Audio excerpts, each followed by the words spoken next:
Hey guys, this is Deni. As always, we've got such a bunch of great games here in the last few days that I've compiled a selection of new releases in 10 minutes. I didn't even have to sift through the various shit, well, practically, because the good pack was collected very easily. So I want to share it with you with a satisfied grin on my face. Click on the like, click on subscribe if you haven't subscribed yet, and let's go.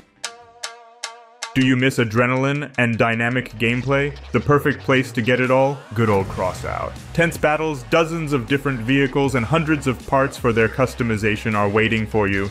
You can make a powerful, bulletproof tank and destroy your enemies just by the look of it. Or make something smaller, but fast, and get in the back of unsuspecting enemies. In any case, Crossout is the best place to show everyone who is a real pro. Download the game at the link in the description.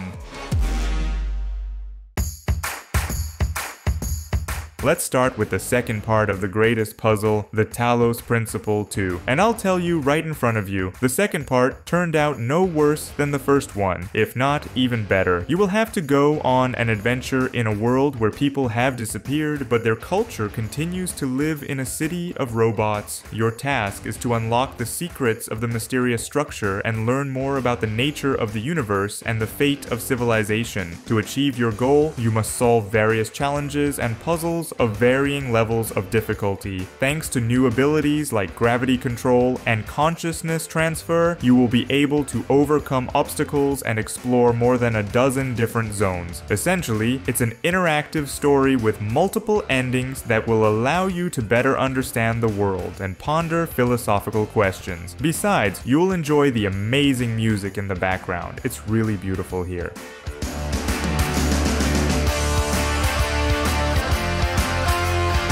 If you don't want to break your head over puzzles, there is Jusant for you. It is a new action-adventure game with climbing elements, where we go on a journey to the top of the tower. During the game, you need to use climbing tools and watch your stamina to successfully navigate the tower. If you don't, you can crash. Our quest is to climb to the top by different ways and unravel the secrets of the past civilization. In general, such a full-fledged relaxation. Moreover, climbing the tower takes place in different biomes full of flora and fauna, accompanied by a calm soundtrack. Meeting with the mysterious creature, Ballast, becomes the key moment of the journey, as he helps to uncover clues and unravel the past of the tower. All in all, it's for you to relax and unwind.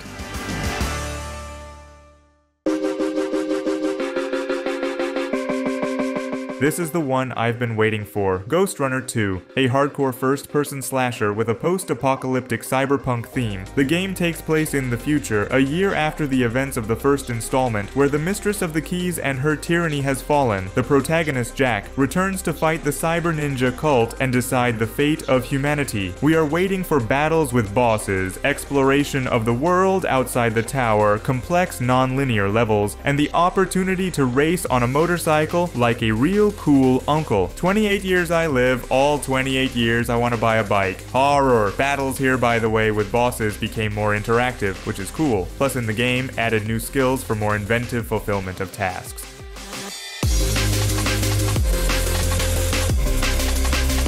How about playing Alan Wake 2? Here we have the town of Bright Falls, where a series of ritual murders are taking place, and FBI agent Saga Anderson is forced to go there to investigate. However, she finds that pages from a horror novel come to life, and her case becomes a living nightmare. Alan Wake, on the other hand, a writer imprisoned in a nightmare world, writes a novel to defeat the devil and escape his dungeon. As the story unfolds, their actions and deeds affect each author and the worlds around them. Darkness is creeping into the city, poisoning the souls of the locals and threatening the lives of Wake and Saga, so we will have to make choices different, explore two parallel worlds, and use light as our main weapon for survival. What's cool? In the second part, we will follow the story from different perspectives. Well, since there are two characters. Perceived extremely unusual,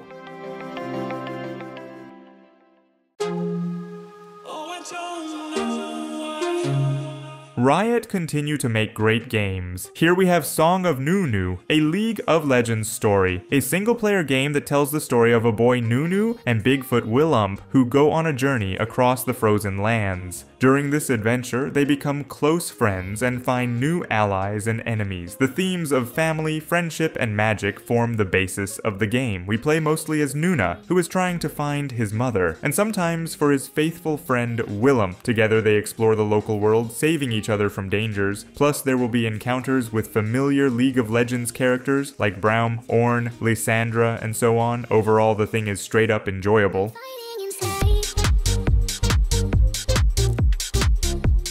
My Time at Sandrock, which continues the story from My Time at Portia and takes place in a post-apocalyptic world 300 years after the catastrophe. We have to become a tinker in the city-state of Sandy Heights, rebuild the city, collect resources, build machines, and defend it from monsters. In the game, you have to turn an abandoned workshop into a factory, create unique items, explore the desert, complete side quests, and make new acquaintances with more than 30 characters. Maybe even loved ones if you really want to. Not like in Baldur's Gate 3, but not bad either. But if someone is not in love, there is combat. Close and range combat with third-person shooting. There is also pumping, with levels, upgrades, and all that. In fact, a full-fledged sandbox made really not bad.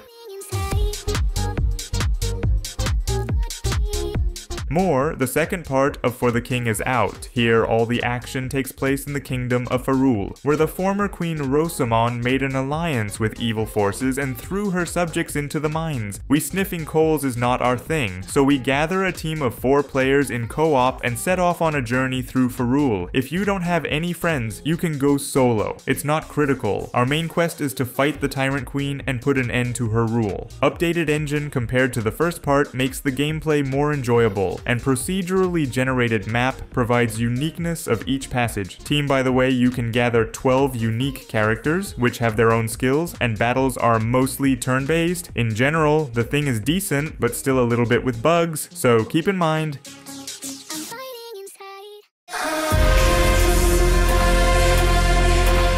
And this is something funny, and also by the way in co-op. You work on a contract basis in the company, collecting scrap metal on abandoned moons. The money you earn can be used to travel to new moons, and buy fancy costumes and jewelry for your ship.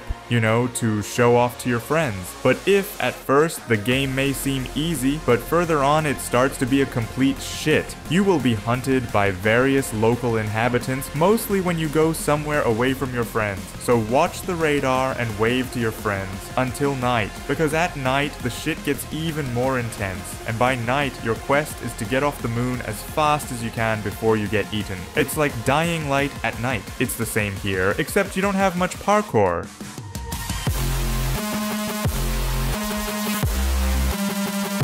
About scrap metal, by the way, there's a man in an iron tights, and here, playing as him, you become a cop in old Detroit. And now, you have to bring justice like Batman. You have a powerful Auto 9 pistol, and 20 other weapons to fight criminals. There is a pumping and the ability to throw the workers out the window, just like in the movie. And everyone's sense of justice is different. And if I don't mind throwing someone out the window in the game, you might just decide to shoot them or pat them on the head with your fist. The point is that each of these choices is important and can affect the fate of the citizens and the outcome of the mission. Overall fun, and the graphics are cool.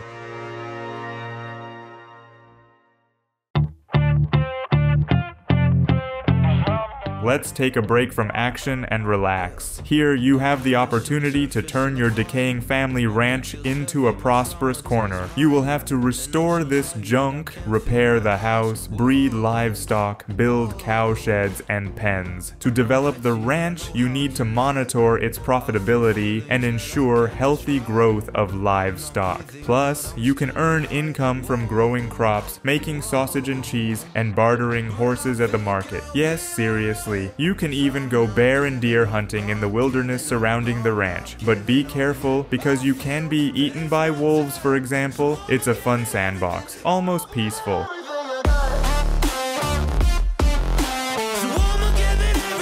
Telltale continues to make great games, and in particular, The Expanse. This game lets you explore the dangerous corners of the asteroid belt on the ship Artemis with Kamina Drummer. You will search for valuables in space and survive mutiny and pirate attacks. Every action you take will have consequences, as in all games from Telltale. You will have to manage your crew, explore the outer space, and so on, but it is important to note that the first new chapter has been released for the game. It is called Archangel, and in it returns Christian Avasarala. She's a slick operative who has to outsmart political opponents and deal with personal drama while fighting to protect the planet earlier in her career. She was there in the role of Deputy Secretary of Peacekeeping Operations, a unit created to protect the Earth from impending danger. All in all, a whole separate chapter of a huge saga.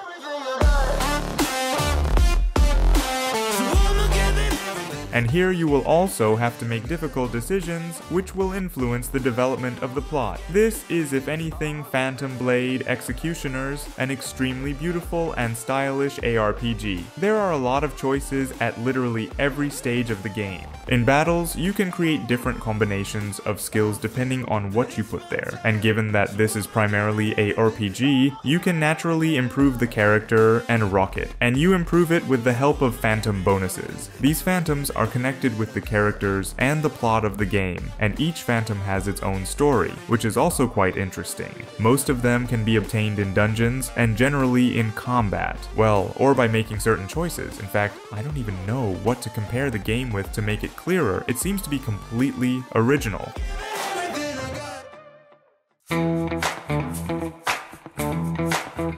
And these are the Smurfs. Suddenly, yes, the local evil mastermind has invented Smurfomics, but he needs the green stone which belongs to Gargamel. This stone explodes and its debris is scattered throughout the cursed lands. Our quest: gather a team of 4 Smurfs and go through the portals to collect the wreckage of the green stone and reunite them. Why would we do that? Well, for world peace, obviously. Play as you understand you can not only in solo, but also in co-op with friends. And gameplay will be something at the level of platformers. In general, the thing is fun, if you have nothing against the Smurfs. And so for today, we're done with you. I hope you found something interesting for you, and therefore you clicked on the like and subscribe too. Well, with you today was as always Deni, and have a nice day.